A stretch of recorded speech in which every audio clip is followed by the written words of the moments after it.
आऊज़ुबिल्लाहि मिनश्शैतानिर्रजीम बिस्मिल्लाहिर्रहमानिर्रहीम अस्सलाम वालेकुम वरहमतुल्लाहि वबरकातुहू। आज की हमारी वीडियो उन लोगों के लिए है जो लोग ये बात जानना चाहते हैं कि आखिर उन पर ब्लैक मैजिक अगर हो रहा है तो वो कौन करवा रहा है, और अगर ब्लैक मैजिक कहीं पर होकर दफन हुआ है, कहीं पर किसी ने अमल करके गाड़ा हुआ है, तो आखिर वो कौन सी जगह हो सकती है। और बहुत सारे लोग ख्वाब के अंदर या किसी भी तरीके से इस मामले को समझना और जानना चाहते हैं। इस चक्कर में पड़ने से बेहतर है कि हम अपने इलाज के ऊपर तवज्जो दें। लेकिन इस तरह के मैसेजों की तादाद इतनी ज़्यादा हो चुकी है मेरे पास कि मैं मजबूर होकर इस वीडियो को बना रहा हूँ। दिल नहीं चाह रहा लेकिन फिर भी बना रहा हूँ, सिर्फ इस वजह से कि बार बार मैसेजेस लोगों के आ रहे हैं कि आप इस टॉपिक पर भी वीडियोस बनाएं। तो आज मैं आपको वो तरीका बता रहा हूँ। याद रखिएगा कि जादू, शैतानी जिन्नात, शैतानी हमजात, negativity, negative energy, evil eye, ये सब एक अंधेरे की तरह है। आप अंदाज़ा करें कि अगर आप कहीं पर मौजूद हो और वहाँ पर रोशनी हो और अचानक से अगर अंधेरा आ जाए या अंधेरा हो जाए तो फिर क्या होता है। इंसान को कुछ समझ में नहीं आता, उसे रास्ता नहीं मिल पाता।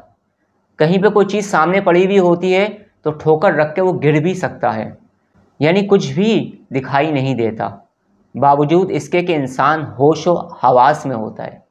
इसी तरीके से इस दुनिया के अंदर बेशुमार लोग ऐसे हैं कि जब नेगेटिविटी उनकी लाइफ को घेर लेती है चारों तरफ से, और जब नेगेटिव एनर्जी उनके ऊपर एक छा जाती है, और जब नेगेटिविटी उनकी लाइफ को मुतासिर करना शुरू करती है, या ब्लैक मैजिक या ईवल आई से जब वो बहुत ज़्यादा मुतासिर हो जाते हैं इंतहाई लेवल पर, हाईएस्ट लेवल पर, तो उसके बाद बहुत सारे लोग ऐसे होते हैं जो ये कहते हैं अपनी ज़बान से कि ऐसा लगता है कि हमारी ज़िंदगी में अंधेरा आ गया है, कुछ भी समझ में नहीं आता, सही काम भी गलत होना शुरू हो जाते हैं, मेहनत भी सही तरीके से कर रहे होते हैं लेकिन नतीजा नहीं मिल पाता, रिजल्ट नहीं मिल पाता। अगर बीमार पड़ जाएं तो मेडिसिन्स भी अच्छी से अच्छी इस्तेमाल करते हैं, स्पेशलिस्ट को भी दिखाते हैं, लेकिन उस तरीके से फ़ायदा नहीं होता। बिजनेस कर रहे होते हैं बिल्कुल सही तरीके से लेकिन ग्रो नहीं कर पाते। जॉब में पूरी मेहनत कर रहे होते हैं, अहल होते हैं इस बात के कि तरक्की कर पाएँ, लेकिन तरक्की में रुकावट होना शुरू हो जाती है। शादी ना हुई हो तो शादी में रुकावट होना शुरू हो जाती है।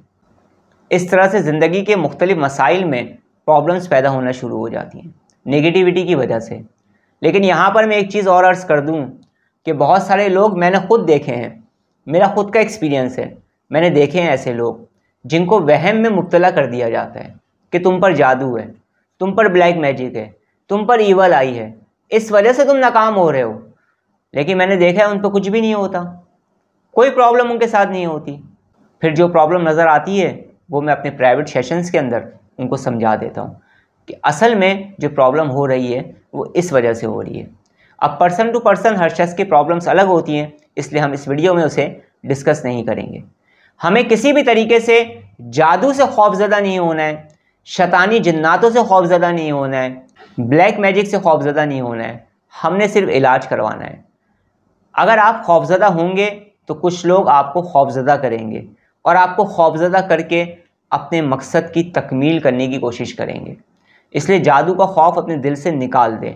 अगर कोई प्रॉब्लम है तो सिंपल तरीके से इलाज करवाएं, दिल में सिर्फ अल्लाह का खौफ रखें, बस। इंशाअल्लाह ताला आज जो मैं आपको अमल बता रहा हूँ, इस अमल को करने की बरकत से अंधेरी ज़िंदगी में रोशनी हो जाएगी और हर तरह की नेगेटिविटी भी रिमूव होना शुरू हो जाएगी। मुकम्मल तवज्जो के साथ, मुकम्मल कंसंट्रेशन के साथ, मुकम्मल यकसुई के साथ आपने इस अमल को करना है। अक्सर व बेशतर लोगों को इस अमल को करने के बाद ख्वाब में, हालत ख्वाब में यानी ड्रीम्स के अंदर उनको पता चल जाता है कि उन पर ब्लैक मैजिक है या शैतानी असरात हैं या नज़र बद की वजह से वो प्रॉब्लम्स का शिकार हो रहे हैं। अक्सर लोगों को ख्वाब में आगाही मिल जाती है। बहुत सारे लोग होते हैं उन्हें ख्वाब में आगाही नहीं मिलती, सच कह रहा हूँ मैं ये बात।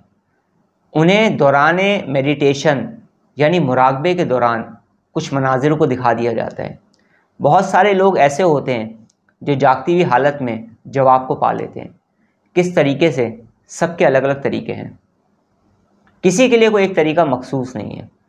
असल चीज़ तो आपकी नीयत है कि आप क्या चाहते हैं। मैं तो अभी भी आपसे यही कहूँगा कि आपको ये देखने की ज़रूरत ही नहीं है कि कौन आप पर ब्लैक मैजिक करवा रहे हैं।